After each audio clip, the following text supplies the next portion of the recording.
ನಮಸ್ತೆ ನನ್ನ ಕುಟುಂಬದವರಿಗೆ. ನಾನು ಚೆನ್ನಾಗಿದ್ದೀನಿ, ನೀವು ಕೂಡ ಚೆನ್ನಾಗಿದ್ದೀರಾ ಅಂತ ಅಂದ್ಕೊಂಡಿದ್ದೀನಿ. ಇವತ್ತೊಂದು ಬೆಂಡೆಕಾಯ್ದು ಗೊಜ್ಜು ಮಾಡೋಣ ಅಂತ ಅಂದ್ಬಿಟ್ಟು ತುಂಬ ಚೆನ್ನಾಗಿರುತ್ತೆ. ಇದನ್ನು ದೋಸೆಗಾಗಲಿ, ಅನ್ನಕ್ಕಾಗಲಿ ಮತ್ತು ಚಪಾತಿಗೆ ಇದಕ್ಕೆಲ್ಲ ಇದನ್ನು ಉಪಯೋಗಿಸ್ಕೋಬೋದು. ಇವಾಗ ನಾನು ಇದಕ್ಕೆ ಬೆಂಡೆಕಾಯಿ ಗೊಜ್ಜಿಗೆ ಬೇಕಾಗಿರೋ ಇಂಗ್ರೀಡಿಯೆಂಟ್ಸ್ನ ತೊಗೊಂಡಿದ್ದೀನಿ, ಇದನ್ನು ತೋರಿಸ್ತೀನಿ. ಇದು ಒಂದು ಬೆಂಡೆಕಾಯಿ 1 kg ಅಷ್ಟು ತೊಗೊಂಡಿದ್ದೀನಿ. ಈರುಳ್ಳಿ 4 ಗೆಡ್ಡೆ, ಟೊಮೊಟೊ ಒಂದು 5 ರಿಂದ 6 ಟೊಮೊಟೊ ತೊಗೊಂಡಿದ್ದೀನಿ. ಸ್ವಲ್ಪ ತೆಂಗಿನ ತುರಿ ತೊಗೊಂಡಿದ್ದೀನಿ. 1-2 ಸ್ಪೂನು ಕಡಲೆ ಹಿಟ್ಟು ತೊಗೊಂಡಿದ್ದೀನಿ. ಸ್ವಲ್ಪ ಕರಿಬೇವಿನ ಸೊಪ್ಪು, 7 ರಿಂದ 8 ಹಸಿಮೆಣಸಿನ್ಕಾಯಿ ತೊಗೊಂಡಿದ್ದೀನಿ. ಸ್ವಲ್ಪ ಕೊತ್ತಂಬರಿ ತೊಗೊಂಡಿದ್ದೀನಿ. 1-2 ಸ್ಪೂನು ಸಾಂಬಾರು ಪುಡಿ ತೊಗೊಂಡಿದ್ದೀನಿ. ಇಷ್ಟೆಲ್ಲ ಬೆಂಡೆಕಾಯಿ ಗೊಜ್ಜಿಗೆ ಬೇಕಾಗಿರುವಂಥ ಇಂಗ್ರೀಡಿಯೆಂಟ್ಸ್. ಈಗ ಬನ್ನಿ ಇದನ್ನು ಪ್ರಿಪೇರ್ ಮಾಡಬೇಕಲ್ವಾ, ಇದನ್ನು ಪ್ರಿಪೇರ್ ಮಾಡ್ಕೊಳ್ಳೋಣ ಒಗ್ಗರಣೆ ಹಾಕೋದಕ್ಕೆ. ಇವಾಗ ಇಲ್ಲಿ ಒಗ್ಗರಣೆಗೆ ಬಾಣಲಿ ಇಕ್ಕಿದ್ದೀನಿ, ಇದಕ್ಕೆ ಎಣ್ಣೆ ಹಾಕಿದ್ದೀನಿ, ಸ್ವಲ್ಪ ಸಾಸಿವೆ ಹಾಕಿದ್ದೀನಿ. ಈಗ ಸ್ವಲ್ಪ ಜೀರಿಗೆ ಹಾಕಿದ್ದೀನಿ.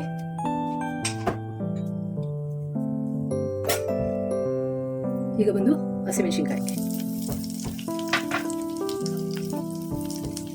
ಸ್ವಲ್ಪ ಫ್ರೈ ಮಾಡ್ಕೊಳ್ಳೋಣ. ಸ್ವಲ್ಪ ಹಸಿಮೆಣಸಿನ್ಕಾಯಿ ಎಣ್ಣೆಗೆ ಫ್ರೈ ಆದರೆ ಒಂಚೂರು ಹಸಿ ವಾಸನೆ ಹೋದರೆ ಫ್ಲೇವರ್ ಚೆನ್ನಾಗಿರುತ್ತೆ. ಹಂಗಿರೋದ್ರಿಂದ ಹಸಿಮೆಣಸಿನ್ಕಾಯಿ, ನೆಕ್ಸ್ಟು ಕರಿಬೇವು ಸೊಪ್ಪು,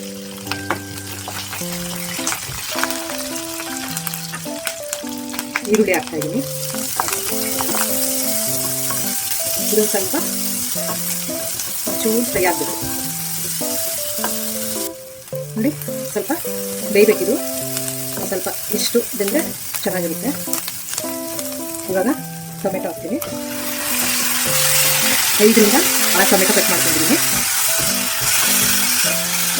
ಇದು ನೋಡಿ ಸ್ವಲ್ಪ ಉಪ್ಪು, ಅಂದರೆ ಸಾಫ್ಟ್ ಆಗೋದಕ್ಕೆ, ಈರುಳ್ಳಿ ಟೊಮೆಟೊ ಸಾಫ್ಟ್ ಆಗೋದಕ್ಕೆ ಒಂದು ಸ್ವಲ್ಪ ಉಪ್ಪು. ಆಮೇಲೆ ಲಾಸ್ಟಲ್ಲಿ ಕರೆಕ್ಟಾಗಿ ಸರಿ ಮಾಡ್ತೀನಿ ಉಪ್ಪು ನೋಡಿ. ಇವಾಗ ಇಷ್ಟು ಬೆಂದಿದೆ. ಇವಾಗ ತೆಂಗಿನಕಾಯಿ ತುರಿ ಹಾಕೋದು ಸ್ವಲ್ಪ ತಿರುಗಿಸ್ಕೊಳ್ಳೋಣ ನೋಡಿ. ಇವಾಗ ಇದಿಷ್ಟಾಗಿದೆ. ನೆಕ್ಸ್ಟು ಬೆಂಡೆಕಾಯಿ ಇದರಲ್ಲಿ ಮಿಕ್ಸ್ ಮಾಡೋಣ. ಅಂದರೆ 2 ಬಾಣಲೆ ಇಟ್ಕೊಳ್ತೀನಿ ನಾನು. ಒಂದರಲ್ಲಿ ಬೆಂಡೆಕಾಯಿ ಫ್ರೈ ಮಾಡ್ಕೊಳ್ತೀನಿ, ಒಂದರಲ್ಲಿ ಗ್ರೇವಿ ಮಾಡ್ಕೊಳ್ತೀನಿ. ಅಂದರೆ ಬೆಂಡೆಕಾಯಿ ಆರಿದ್ರೆ ಇದರಲ್ಲಿ ಕರೆಕ್ಟಾಗಿ ಮಿಕ್ಸ್ ಆಗಲ್ಲ. ಹಂಗಿರೋದ್ರಿಂದ ನಾನು ಬೆಂಡೆಕಾಯಿ ಸಪ್ರೇಟಾಗಿ ಹುರಿದ್ಬಿಟ್ಟು ಬಿಸಿನ ಹಂಗೆ ಕನೆಕ್ಟ್ ಮಾಡ್ಕೊಳ್ತೀನಿ ನೋಡಿ. ಇವಾಗ 1-2 ಟೇಬಲ್ ಸ್ಪೂನಷ್ಟು ಎಣ್ಣೆ ಹಾಕ್ತಾ ಇದ್ದೀನಿ ನೋಡಿ. ಬೆಂಡೆಕಾಯಿ ಇವಾಗ ಒಂದು ಬಾಣಲಿ ಇಟ್ಕೊಂಡಿದ್ದೀನಿ, ಇದಕ್ಕೆ ಎಣ್ಣೆ ಹಾಕಿದ್ದೀನಿ 1 ಟೇಬಲ್ ಸ್ಪೂನಷ್ಟು. ಇದಕ್ಕೆ ಬೆಂಡೆಕಾಯಿ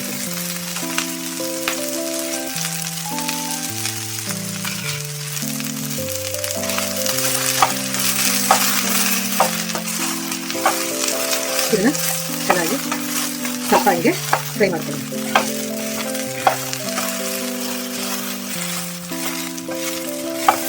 ಇದು ನೋಡಿ ಹೋಗ್ಬೇಕಲ್ವಾ, ಹಂಗಿರೋದ್ರಿಂದ ಬೆಂಡೆಕಾಯಿನ ಚೆನ್ನಾಗಿ ಫ್ರೈ ಮಾಡ್ತೀನಿ.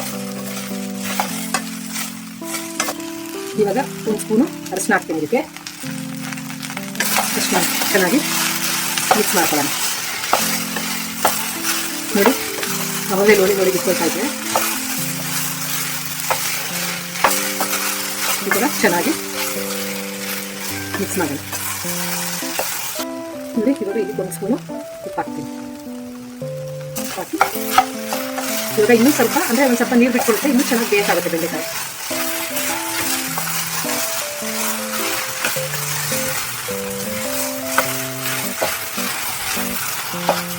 ಇವಾಗ ನೋಡಿ ಚೆನ್ನಾಗಿ ಈ ಥರ ನೋಡಿ ಬಿಟ್ಕೊಳ್ತೀವಿ. ಇವಾಗ ಬಂದು ಇದಕ್ಕೆ ಸ್ವಲ್ಪ ಕಡಲೆ ಹಿಟ್ಟು ಹಾಕೋದು. 1-2 ಸ್ಪೂನು ಕಡಲೆ ಹಿಟ್ಟು ತೊಗೊಂಡಿರೋದ್ರಿಂದ 2 ಸ್ಪೂನು ಕಡಲೆ ಹಿಟ್ಟು ಹಾಕೋದು. ಅಂದರೆ ನಾನು 1 kg ಬೆಂಡೆಕಾಯಿ ತೊಗೊಂಡಿರೋದ್ರಿಂದ 1-2 ಸ್ಪೂನು ಕಡಲೆ ಹಿಟ್ಟು. ಇವಾಗ ಇದು ಸ್ವಲ್ಪ ಕ್ರಿಸ್ಪಿ ಆಗ್ತಾ ಇತ್ತು, ಕಡಲೆ ಹಿಟ್ಟು ಹಾಕಿರೋದ್ರಿಂದ ಸ್ವಲ್ಪ ಹಂಗೆ ಕ್ರಿಸ್ಪಿ ಆಗ್ತಾ ಇದೆ ನೋಡಿ. ಇವಾಗ ಇದೆಲ್ಲ ಡ್ರೈ ಆಗಿದೆ. ಇವಾಗ ಮಾಡಿಟ್ಕೊಂಡಿರೋ ಒಗ್ಗರಣೆನ ಇದಕ್ಕೆ ಹಾಕಿ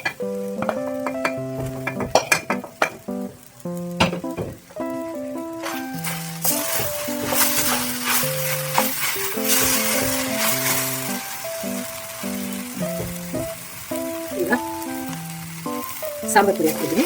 2 ಸ್ಪೂನ್ ಸಾಂಬಾರು ಪುಡಿ ತಗೊಂಡಿದ್ದೆ. ಸಾಂಬಾರು ಪುಡಿ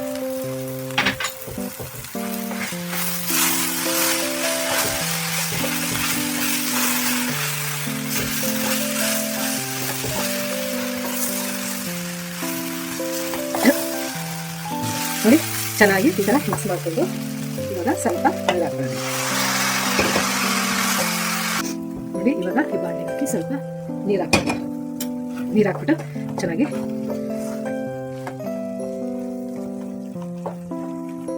ಮಿಕ್ಸ್ ಮಾಡಿ.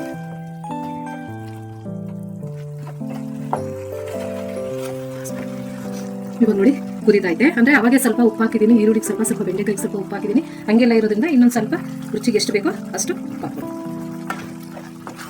ನೋಡಿ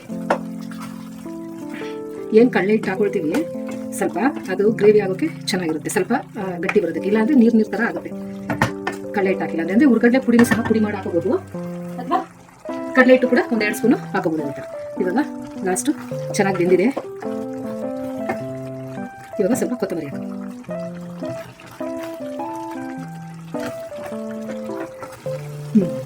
ನೋಡಿ ಇವಾಗ ರೆಡಿ ಆಯಿತು. ಇದನ್ನ ಅನ್ನಕ್ಕೆ ಬೇಕಾದರೂ ಉಪಯೋಗಿಸ್ಕೋಬೋದು, ದೋಸೆಗೆ ಬೇಕಾದರೂ ಉಪಯೋಗಿಸ್ಕೋಬೋದು, ಚಪಾತಿ ಯಾವುದಕ್ಕಾದರೂ ಉಪಯೋಗಿಸ್ಕೋಬೋದು. ಇದನ್ನ ಇವಾಗ ಒಂದು ಬೌಲ್ಗೆ ಹಾಕೊಂಡು ಸರ್ವ್ ಮಾಡೋಣ.